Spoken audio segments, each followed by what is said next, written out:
Assalamualaikum warahmatullahi wabarakatuh. Om Swastiastu, Salam, Namo Buddhaya.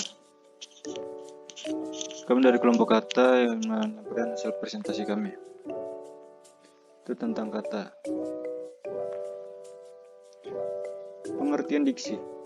Diksi adalah pilihan kata. Pilihan kata merupakan kegiatan untuk memilih kata secara tepat dan sesuai dalam mengungkapkan maksud dan tujuan kepada penyimak ataupun pembaca baik secara lisan maupun tulisan.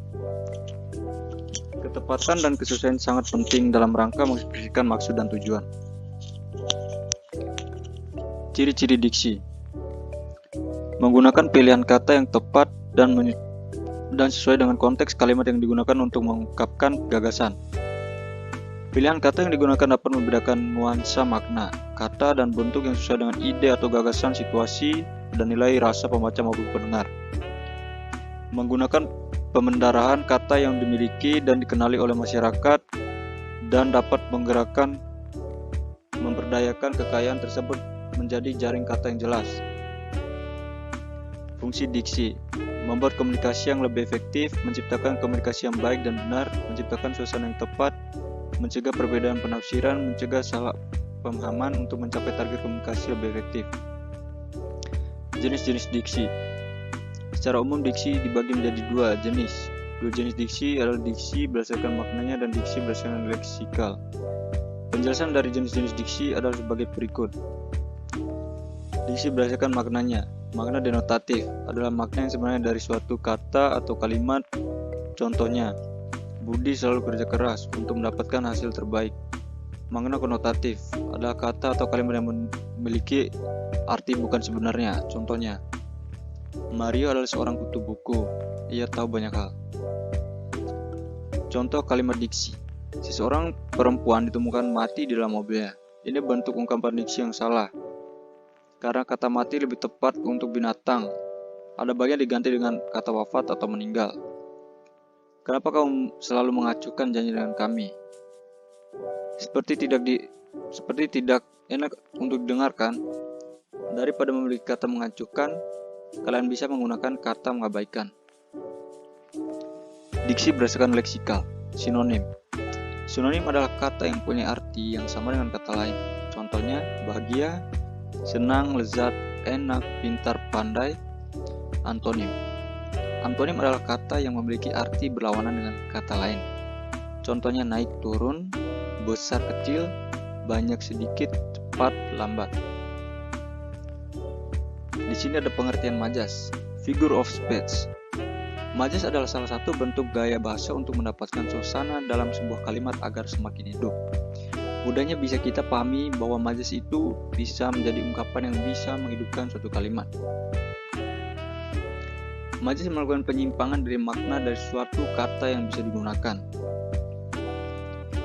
Fungsi majas: membuat kalimat lebih mudah diingat, mampu melahirkan imajinasi, membuat kalimat lebih bermakna dan berkesan, meningkatkan daya tarik sebuah karya sastra, mendekatkan penulis dan pembaca.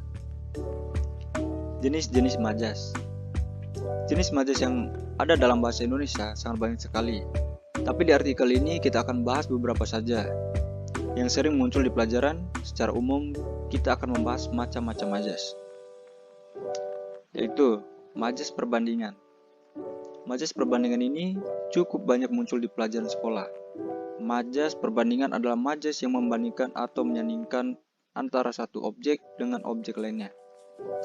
Adapun majas yang termasuk ke dalam majas perbandingan antara lain alegori, metafora, metonimia, litotes, hiperbola, pas pro toto, totem pro parte, dan eufemisme. Majas sindiran. Majas sindiran adalah majas yang ditunjukkan untuk menyatakan sesuatu dengan maksud menyindir. Untuk jenis majas sendiri, untuk jenis majas sindiran yang paling sering muncul di buku sekolah, seperti ironi, sarkasme, dan sinisme. Dan di sini ada majas penegasan. Majas penegasan adalah majas yang digunakan untuk menyatakan suatu hal secara tegas. Nah, kalau untuk majas penegasan, di artikel ini nanti akan diberikan contoh dari pleonasme, repetisi, dan aliterasi. Contoh macam-macam majas. Majas alegori. Majas alegori adalah majas yang menyatakan dengan ungkapan kiasan atau menggambarkan. Contoh, hidup itu seperti roda berputar, kadang di atas, kadang pula di bawah. Nah, di sini ada majas metafora.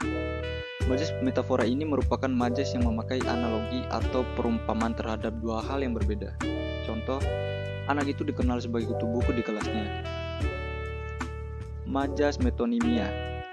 Majas metonomia ini menyatakan suatu hal dengan memakai kata lain yang punya keterkaitan. Misalnya, sebuah merek dagang. Contoh, jemaah haji Indonesia pergi ke Mekah menggunakan Garuda. Pengertian idiom. Pengenamaan idiom berasal dari bahasa Yunani yaitu idios, yang berarti sendiri, khas, dan khusus. Idiom kadang juga disebut dengan istilah langgam bahasa yang diajimkan penggunaannya oleh golongan tertentu. Dialek peribahasa sebutan yang aneh atau yang sungkar diterjemahkan dengan tepat ke dalam bahasa yang lain. Idiom merupakan salah satu bentuk ekspresi bahasa. Ekspresi bahasa merupakan penyebutan suatu yang dialami oleh pemakaiannya. Ciri-ciri idiom. Secara struktural, idiom dapat diketahui dengan ciri sebagai berikut. Yang pertama, idiom merupakan paduan dari beberapa kata yang merupakan susunan atau ekspresi tetap. Yang kedua, dampak dari ciri nomor satu ialah bahwa kata pendukung idiom itu tidak dapat digantikan oleh kata lain. Contoh, idiom patah hati, sedih hati karena putus. Sedih hati karena putus cinta, salah satu pendukung, misalnya hati, tidak dapat digantikan dengan kata lain. Ciri-ciri idiom. Yang ketiga ini ada urutan kata pendukung idiom itu tidak dapat diubah atau dibalikan. Misalnya idiom tinggi hati atau sombong tidak dapat diubah menjadi hati tinggi. Di antara kata-kata anggota idiom itu tidak dapat disisipkan kata lain. Contoh idiom mata keranjang.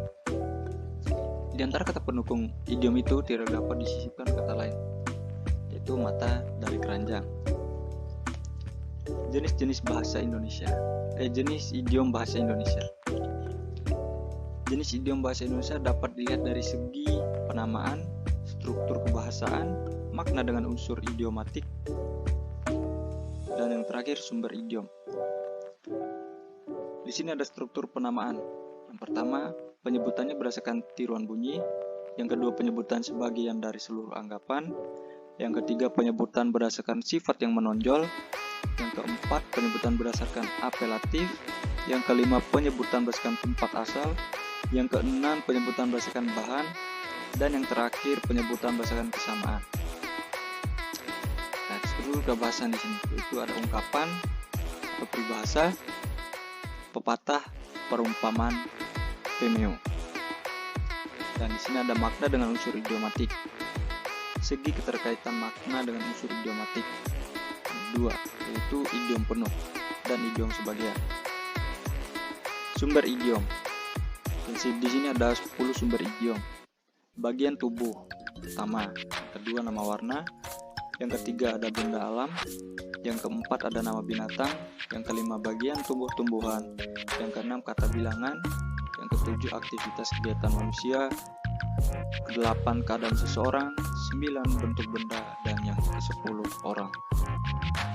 Sekian dari hasil presentasi dari kelompok kata. Mungkin ada kekurangan atau kesalahan kata, mohon dimaafkan.